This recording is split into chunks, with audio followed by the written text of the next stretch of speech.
Hello everybody and welcome back to another episode of the 31 Nights of Halloween Horror! Rainbows from Hell! That's right, episode number 21, 10 more episodes to go, and then it will all be over for yet another year. And after last night's episode of the precursor to a wonderful film called Versus, Ryuhei Kitamura's Down to Hell, I thought, hey, it's Friday, new movie's coming out, and I want to watch that movie. However, a friend from college, who I haven't seen for about over a year, just happened to be coming back to the wonderful state which I live in, and he wanted to hang out, and he could only hang out today. So, I still got to see the movie with him, but also, this is the weekend of the Grand Rapids Comic-Con, and I was going to go to the Grand Rapids Comic-Con tomorrow. However, I ended up going today so I could go with my friend, and so I spent the day watching the movie, going to the Grand Rapids Comic-Con, and then there was a hockey game going on this night, so we went and saw a hockey game because, you know, I love hockey. And so the local boys were in town, and since my friend likes hockey also, you know what? I'm just going to do it. So it's been a full day. It's been a busy day, and it is very late right now, but I'm still going to make this video. But first, I want to tell you about Grand Rapids Comic-Con. I picked up a few things. You may have noticed, maybe, here over... it's like right away, but I've got a nice little pop of Jason Voorhees to go with my Freddy Krueger. He was all by himself, so I know I have the Star Wars guys there, but you know he was sad because his favorite friend Jason wasn't around to play with him. So I've got that guy now, perfect. I did not find the Horror Bashoujo Jason to go with my Horror Bashoujo Freddy. I'm very disappointed. It's probably really rare now, and I might never, ever get it, so I'm sad face. But, hey, you know, and you may have also noticed when I moved around that I've got another figurine that I picked up to complement my Fate Saber. This one's from one of my favorite ecchi harem animes of all time, Tulaburu, or Tulaburu, Trouble. And this is the Golden Darkness in her, I think in her nightmare mode. I mean, check out the booty on her, man. Anyways, that's almost indecent. So, I bought her for a fair price.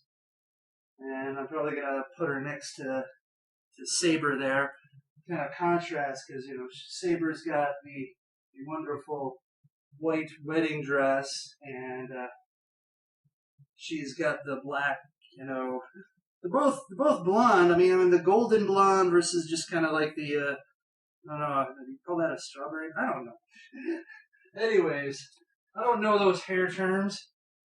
So, the movie that I watched, getting back to what I'm supposed to be doing for the 31 Nights of Halloween Horror, I watched the movie that just came out, Ouija Origin of Evil. Yes, now this is the sequel to what I heard was a god-awful, horrible movie, which is called Ouija, and I did not see Ouija 1. However, the trailer for Ouija Origin of Evil really intrigued me. At first I thought, okay, this doesn't look all that great, but then, oh man, that girl, she's creepy.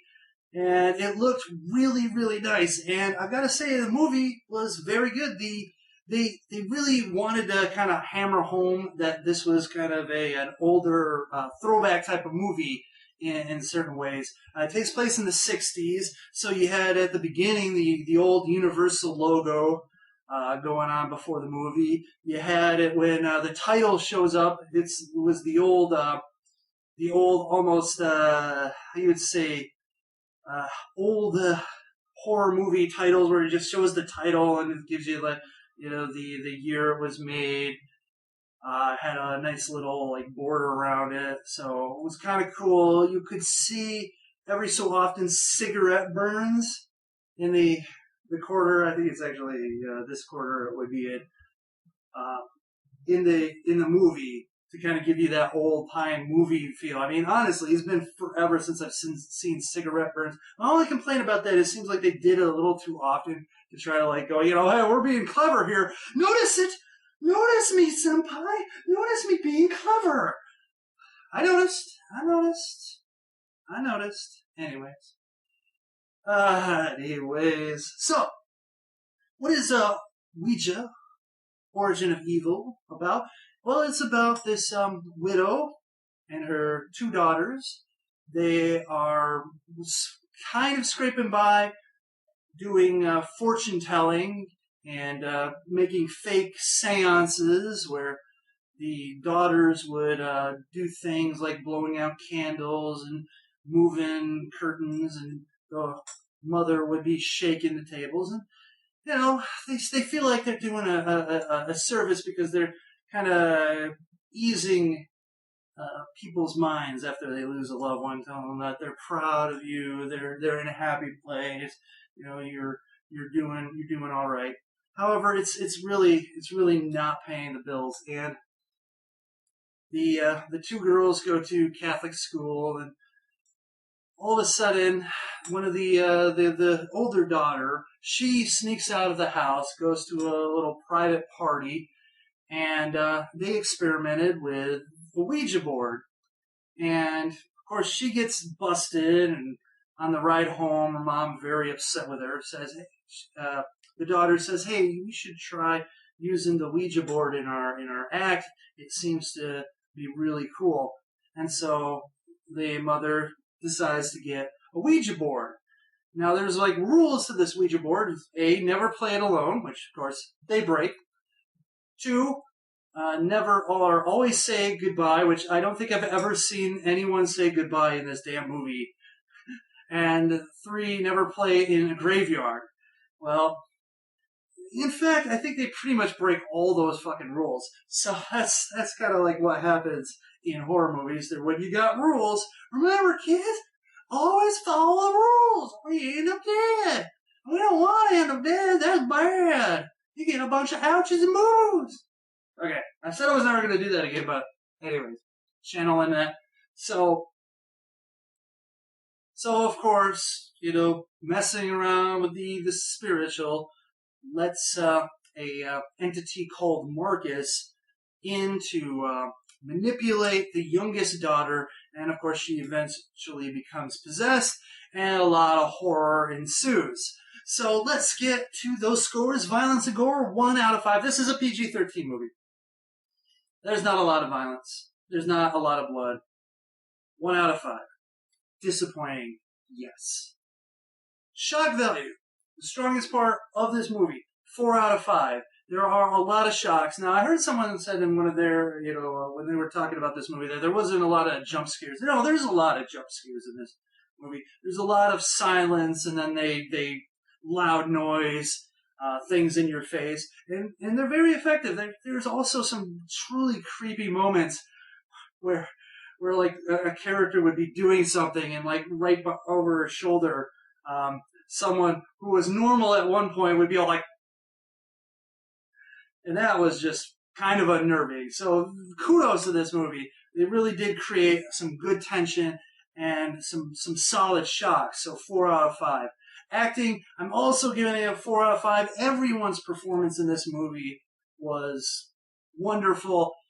The little girl, those scenes with her could have easily turned stupid, but she just had this creepy yet somewhat innocent look to her, and the way she turns, like, I'm a good girl too, was really good. The older daughter, she gave a pretty good emotional performance. The mother, the guy who played the priest, all solid performances all around. So 4 out of 5. Plot, I'm giving it 2.5 out of 5. Really, it's not very original. Oh, we get a Ouija board. We're going to experiment it. Oh, my daughter is possessed. Hey, wait, we got The Exorcist. Basically. Except not. And there's not really any twists and turns. I mean, there's like this reveal and this sort of like history, which is actually kind of interesting, but overall the plot was just very basic. I mean, it got the job done, and there wasn't anything that was just, too weird and, too messed up, but still, only average, 2.5 out of 5. Nudity, PG-13, 0 out of 5. Boo.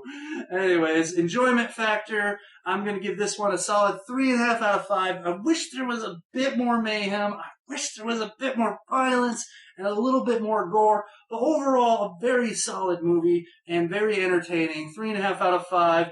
My overall impression is also a 3.5 out of 5.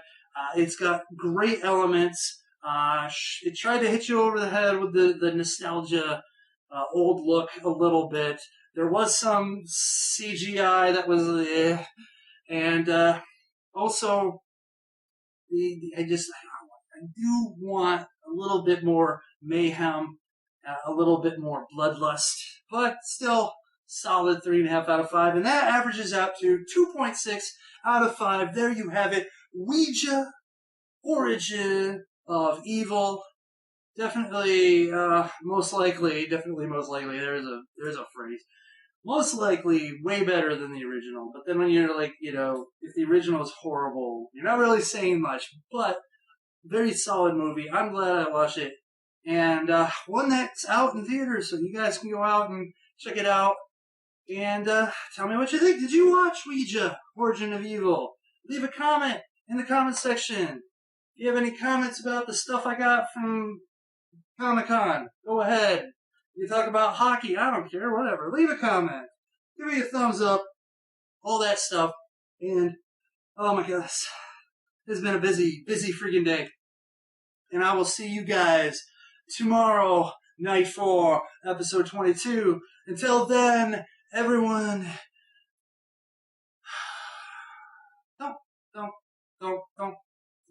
just don't play with Ouija boards or spirit boards or witch boards or things like that, because it's stupid and dumb, and you might end up getting possessed by evil spirits and shit like that.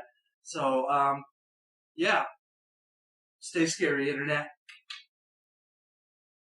Or maybe stay sexy. Ooh. Man, I need a girlfriend. Ah.